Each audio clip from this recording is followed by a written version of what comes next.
күн, ардақты көрермен, сіздермен бірге қоғамдық коммуникация орталығында мамандықтың бәрі жақсы бағдарламасы және оның жүргізушісі мен Нұрдана Асқарбек. Бүгінгі мамандықтың бәрі жақсы бағдарламасында ұшқыш мамандығының қыр-сырын бірге тамашалайтын боламыз. Тасып жатыр бойда батыр рух, жігіт толы жігіттерге рух. Тасып жатыр бойда батыр рух, сенің жүрегіңде рух. Дәл қазір менің қасымда ұшқыш саласының маманы Ермек Тұрғынбай. Қош келдіңіз, көргеніме қуаныштымын. Ендеше өз мамандығыңыздың қыр-сырын бөлісіп кетсеңіз. Мен лейтенант Тұрғынбай Ермек, осы 30-153 әскери бөлімінің майдан авиациясының буын аға ұшқышы боламын. Бүгін сіздерге менің мамандығымның қыр-сырын таныстырып өтейін. Жасай берсін мәңгі батыр рух. İnsanlar жатпа текке күші кімге аспан жердің. Маска болады, яғни бізде кислород береді. Мына жағы ішінде арнайы құрылғы бар, осы жер қосылады. Ал мына жерде жермен байланыстыру үшін. Бұл яғни құрылғының адамға зияны немесе қаупі жоқ қой, иә? Жоқ, қаупі жоқ, керісінше бұл бізге әуеде көмектеседі. Осы зат бізге өмірде қажет. Қазір бірге эксперимент жүзінде іске асырып көрейік. Жүріңіз. Жалында ерішін, жалында жерішін, егерде қажет болсын жанды беріп сен үшін. Жалында ерішін. Міне, құрметті көрермен, біз атаулы ұшақтардың біріндеміз. Бұл әсерді сөзбен айтып жеткізу мүмкін емес. Бұл жерде көріп тұрғанымызда техника өте көп.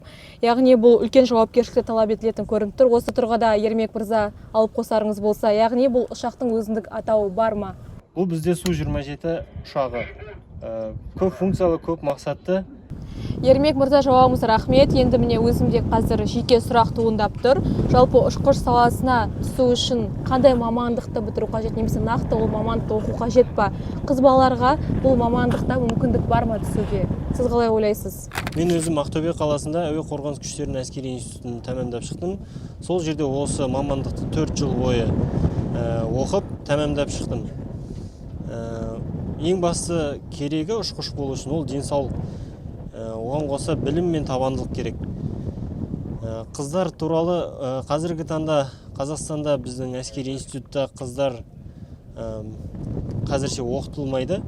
Бірақ келешекте сол оқу орнына түседі деп сенемін. Жалпы бұл ұшақты меңгерудің өзі қаншалықты жауапкершілік талап етеді? Бұл ұшақты меңгеру жауапкершілік өте мол деп санаймын, себебі әр адам ұшқыш бола алмайды. Ұшақты пайдалану оңай емес, үлкен жауапкершілік керек. Бұл жағдайда қандай іс-әрекеттерге бағынасыздар? Бізде күндіз-түні осы жауынгерлік кезекшілікке тұратын ұшқыштар бар. Оған арналған бөлек ұшақтар да бар. Шұғыл жағдай болғанда сол кісілер біздің әуемізді қорғайды. Ал енді Нұрдана осы ұшуларды басқаратын орынды көрсетіп өтейін, сізге жүріңіз.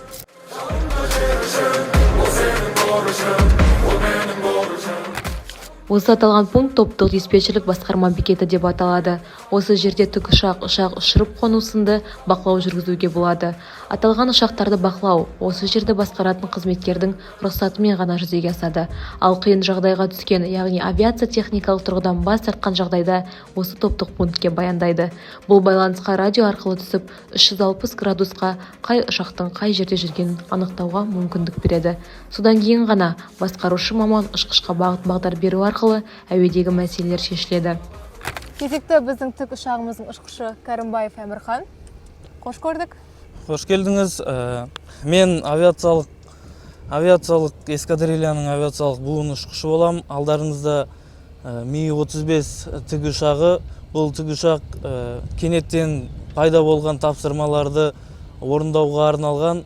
Тік ұшаққа келетін болсақ, тасымалдауға 8 десантшы жеке қаруымен тасымалдауға болады, және де авиациялық қырып жою қаруларымен қаруланған тік ұшақтың кабинасына өтейік. Біздің базамыздағы ұшақтар мен тік ұшақтарға арнайы оқу бітірген соң және жердегі дайындықтар мен сынақтарды тапсырғаннан соң әуедегі ұшуларға жіберіледі. Ол үшін әркім өз мамандығына сай оқыған тік ұшақтар мен ұшақтарында сынақтар тапсырып ұшуға жіберіледі. Яғни менің түсінуімше, яғни бұл тікұшақтың маманы басқа, ал басқа тікұшақтардың маманы басқа, иә? Иә, дәл солай. Түсінгенімше, міне бұл қару, бұл нақты қандай жағдайда қолданылатын қарулардың атауы қандай? Бұл қарудың аты ГШ-23 пулеметі. Бұл әуеден жердік нысандарды жоюға, қозғалмалы және қозғалмайтын объектілерді жоюға арналған қару.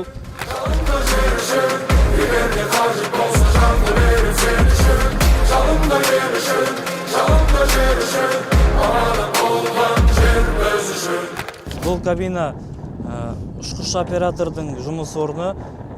Ұшқыш оператор ұшу кезінде көптеген міндеттерді шешеді. Сондай-ақ жауынгерлік тапсырмада ату және ГШ-23 пулеметімен көздеу, нысанаға дәл тигізу ұшқыш оператордың мойнына жүктелетін жауапты тапсырма. Экипаж командиріне қандай тапсырма жүктелген болса, ұшқыш оператордың да сондай міндетті жауапкершілігі бар. Көріп тұрғандарыңыздай, бұл Ми-35 жауынгерлік тікұшағы. Бұл кабинада батырмалар өте көп. Бұл кабинада ұшу өте үлкен жауапкершілік пен сенімді талап етеді. Бізде ұшу күнінің күн тәртібі таңертеңгі сапқа тұрумен басталып, одан әрмен медициналық тексерістен өтіп, ұшу тапсырмаларын орындауды жердегі дайындықтан бастаймыз. Жерде белгіленген уақытта жердегі ұшу сызықтарымен жүріп тренаж өтеміз. Көріп тұрғандарыңыздай, мұнда кабинада батырмалар өте көп. Мұны біз жердегі дайындықта практикалық қолданып оқып үйрендік.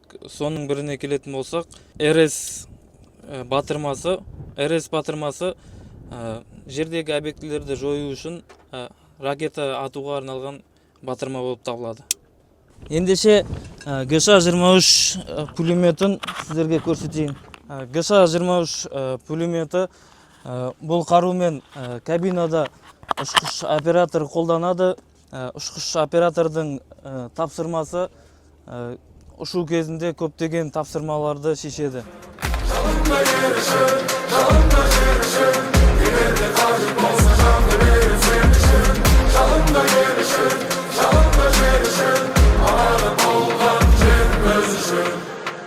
Міне, құрметті көрермендер, бүгін біз ұшқыш мамандығының өзіндік ерекшелігі мен жауапкершілікті қатты талап ететінін бірге аңғардық. 7 мамыр отан қорғаушы күні мерекесімен шын жүректен құттықтаймын. Еліміздің жарқын болашағы үшін істеп жатқан істеріңізге табыс, дендеріңізге саулық, бастарыңызға береке берсін. Ұшқыштардың күн тәртібі аптасына әртүрлі, яғни таңғы уақытта сабақтар жүргізіледі. Оған қоса аптасына 2 рет дене шынықтыру және радиохимия қаруға қарсы сабақтар болатынын атап өтті.